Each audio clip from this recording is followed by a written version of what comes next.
Selamat bertemu dalam pelajaran IPS untuk anak-anak kelas 7.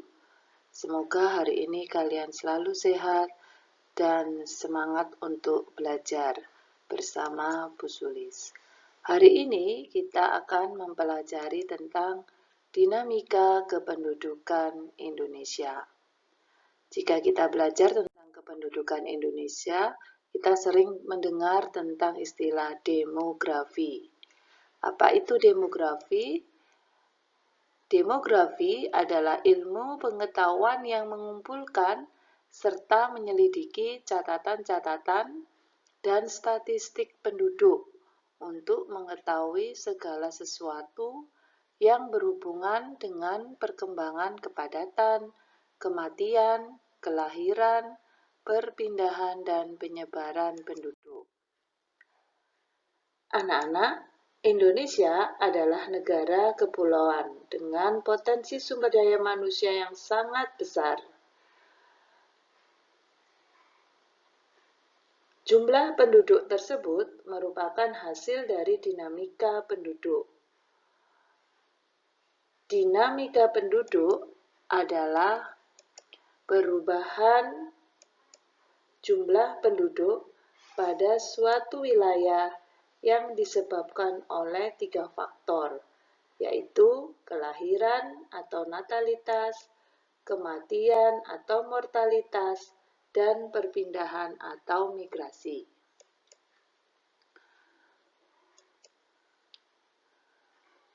Kelahiran atau natalitas adalah jumlah kelahiran bayi hidup setiap 1000 penduduk di suatu wilayah dalam kurun waktu 1 tahun. Sedangkan kematian atau mortalitas adalah salah satu faktor yang dapat menyebabkan penurunan jumlah penduduk. Agar dapat mengetahui jumlah kematian setiap 1000 penduduk di suatu wilayah dalam waktu 1 tahun, maka diperlukan perhitungan angka kematian. Yang ketiga adalah perpindahan penduduk atau migrasi. Proses perpindahan penduduk akan menyebabkan jumlah penduduk di suatu wilayah bertambah dan berkurang. Hal inilah yang disebut migrasi. Migrasi merupakan akibat dari keadaan lingkungan alam yang kurang menguntungkan. Mari kita lihat beberapa jenis migrasi. Migrasi ada bermacam-macam bentuknya. 1, kita sebut dengan migrasi internasional, yaitu perpindahan penduduk dari suatu negara ke negara lainnya. Ada yang kita sebut dengan imigrasi, yaitu masuknya penduduk dari suatu negara lain dengan tujuan menetap. Orang yang melakukan imigrasi disebut imigran. Yang kedua adalah emigrasi, yaitu keluarnya penduduk dari suatu negara ke negara lain. Orang yang melakukan emigrasi disebut emigran. Sedangkan remigrasi atau repatriasi yaitu kembalinya imigran ke negara asalnya. Yang kedua yaitu migrasi nasional atau internal, yaitu perpindahan penduduk di dalam suatu negara. Yang pertama adalah urbanisasi, yaitu perpindahan penduduk dari desa ke kota dengan tujuan menetap. Kedua yaitu transmigrasi, yaitu perpindahan penduduk dari pulau yang padat penduduk ke pulau yang jarang penduduknya di dalam wilayah Republik Indonesia. Transmigrasi pertama kali dilakukan di Indonesia pada tahun 1905 oleh pemerintah Belanda yang dikenal dengan nama kolonisasi.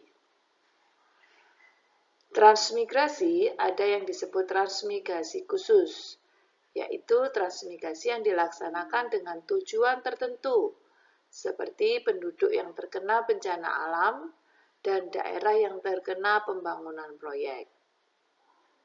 Selanjutnya ada yang disebut transmigrasi spontan atau swakarsa, yaitu transmigrasi yang dilakukan oleh seseorang atau kemauan dan biaya sendiri.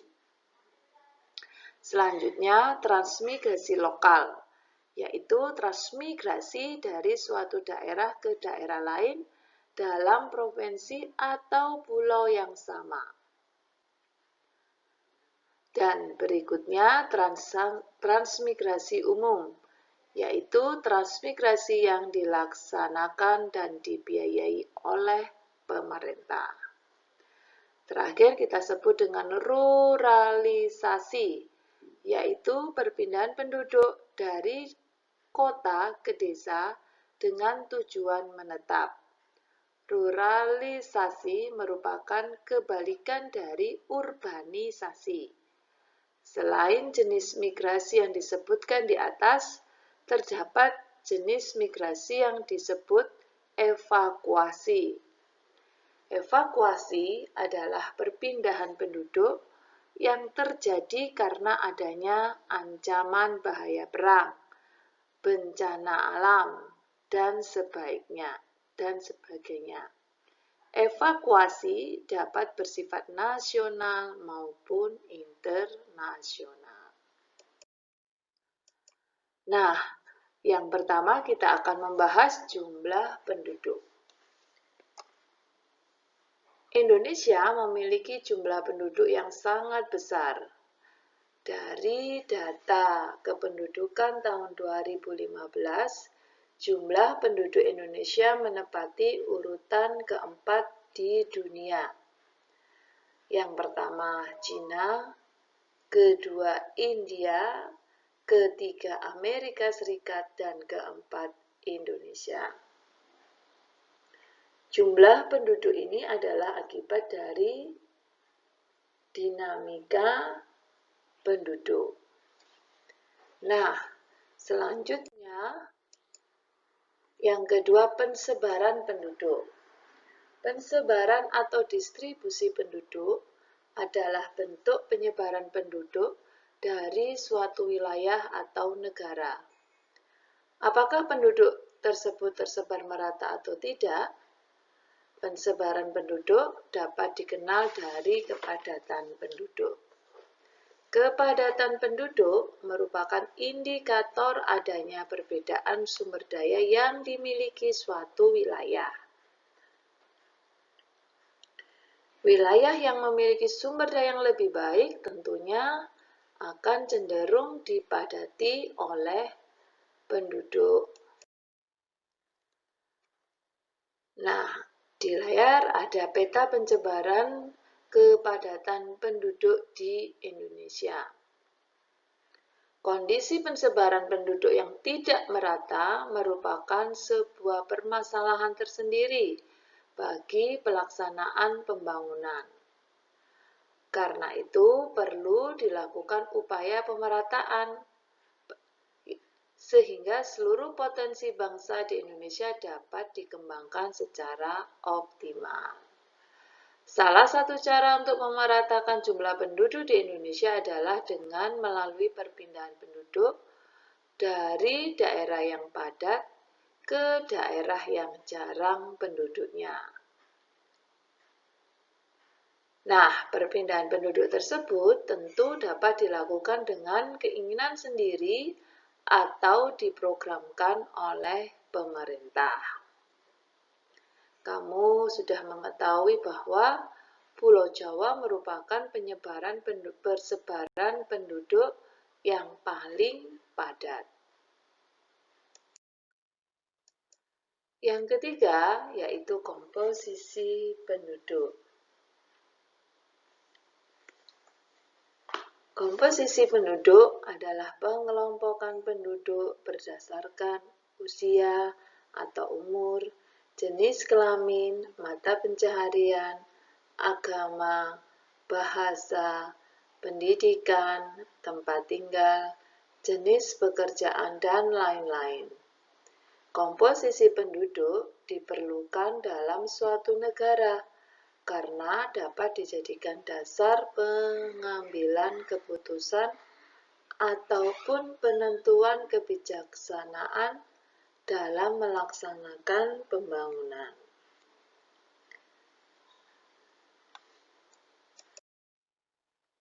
Komposisi penduduk dapat juga dibuat berdasarkan interval usia tertentu, seperti 0 sampai 5 tahun, itu kita sebut dengan usia balita. 6 sampai 12 tahun usia SD. 13 sampai 15 tahun usia SMP. 16 sampai 18 tahun usia SMA. 19 sampai 24 tahun usia perguruan tinggi, 25 sampai 60 tahun usia dewasa, dan lebih dari 60 tahun kita sebut dengan usia lanjut. Selain itu, komposisi penduduk juga dapat dibuat berdasarkan usia produktif dan usia non-produktif. Misalkan, 0 sampai 14 tahun adalah usia belum produktif. 15 sampai 64 tahun usia produktif. Sedangkan usia lebih dari 65 tahun kita sebut tidak produktif. Kemudian, komposisi penduduk berdasarkan jenis kelamin juga penting untuk diketahui, karena dapat digunakan dalam menghitung angka perbandingan jenis kelamin atau kita sebut dengan sex ratio. Perbandingan tersebut dapat digunakan untuk memperkirakan bentuk pemberdayaan penduduk sebagai sumber daya manusia sesuai dengan karakteristiknya. Misalkan berkenaan dengan pekerjaan, tanggung jawab, serta bentuk pengembangan pendidikan dan pelatihan yang sesuai dengan potensi dan kemampuan penduduk.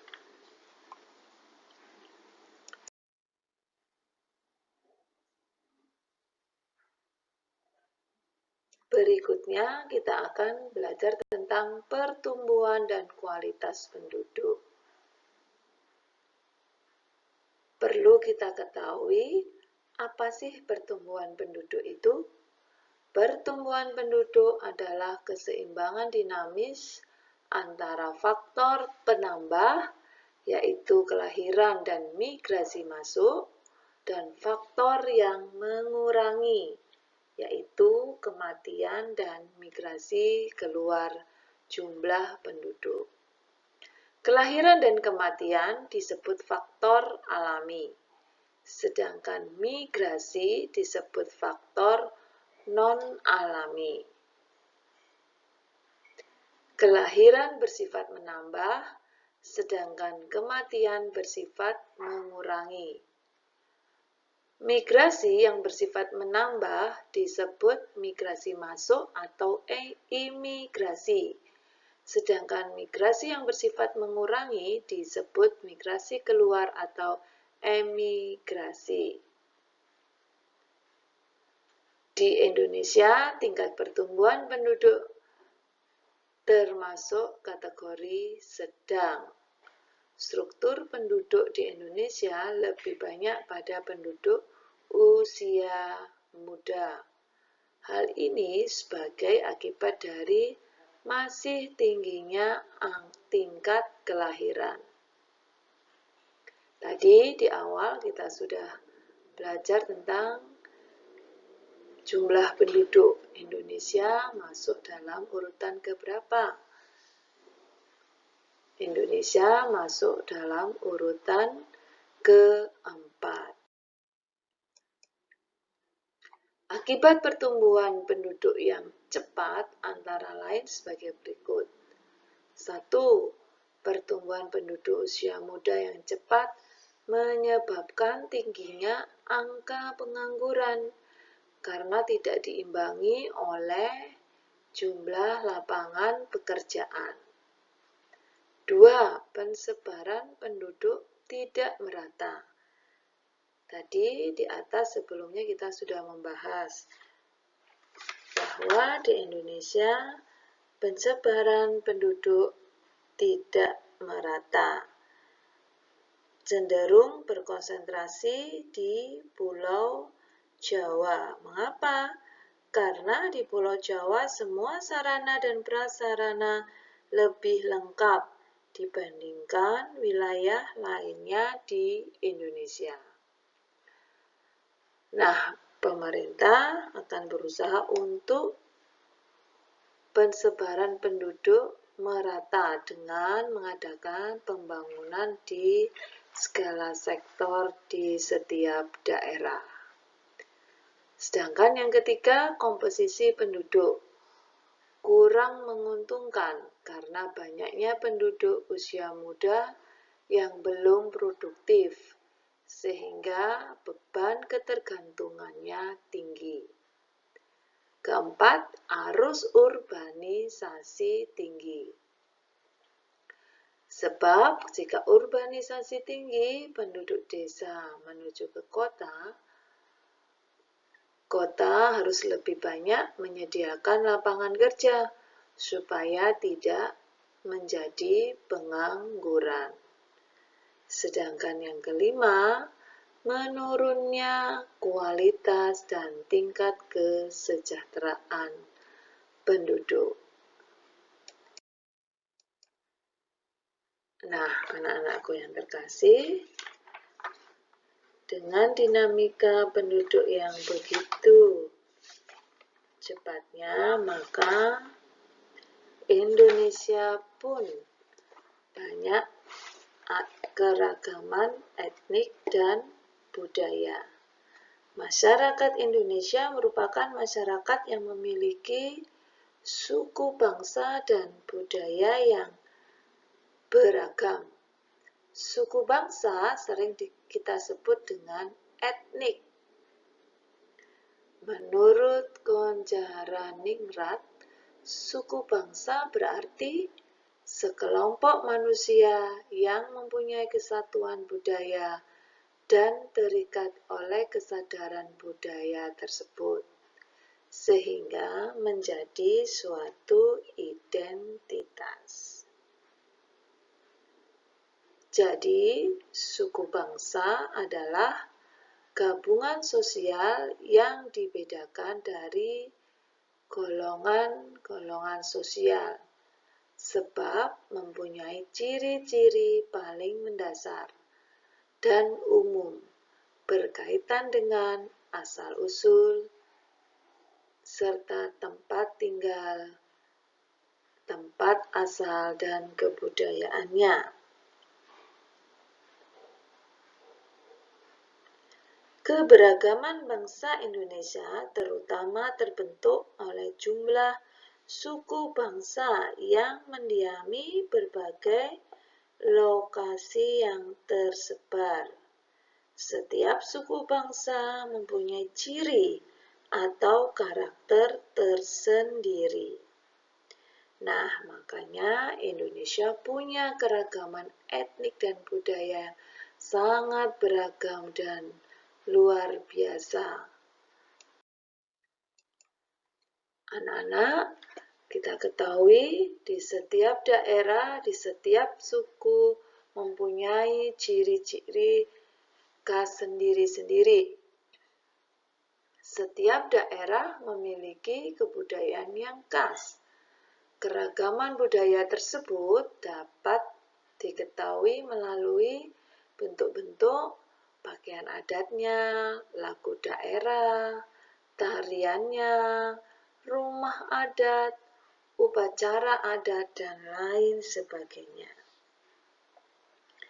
Keragaman budaya Indonesia dari Sabang sampai Merauke merupakan aset yang tidak ternilai harganya, sehingga harus tetap dipertahankan dan dilestarikan. Ada beberapa warga Indonesia yang tidak mengetahui ragam budaya daerah lain di Indonesia.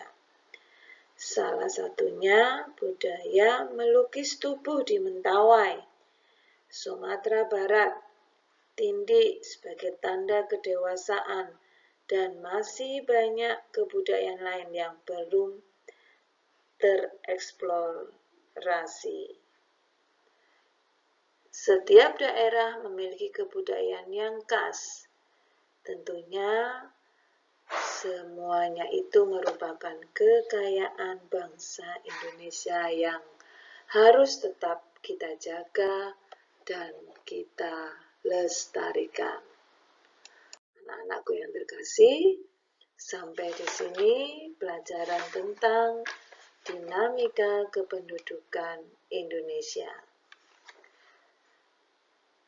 Semoga pelajaran hari ini dapat bermanfaat dan bisa memberikan pengetahuan kepada kalian betapa luar biasanya potensi sumber daya manusia yang dimiliki oleh Indonesia. Dan juga kalian wajib melestarikan budaya bangsa kita sendiri sebagai generasi penerus bangsa. Sampai jumpa pada pertemuan berikutnya. Selamat belajar dan tetap semangat.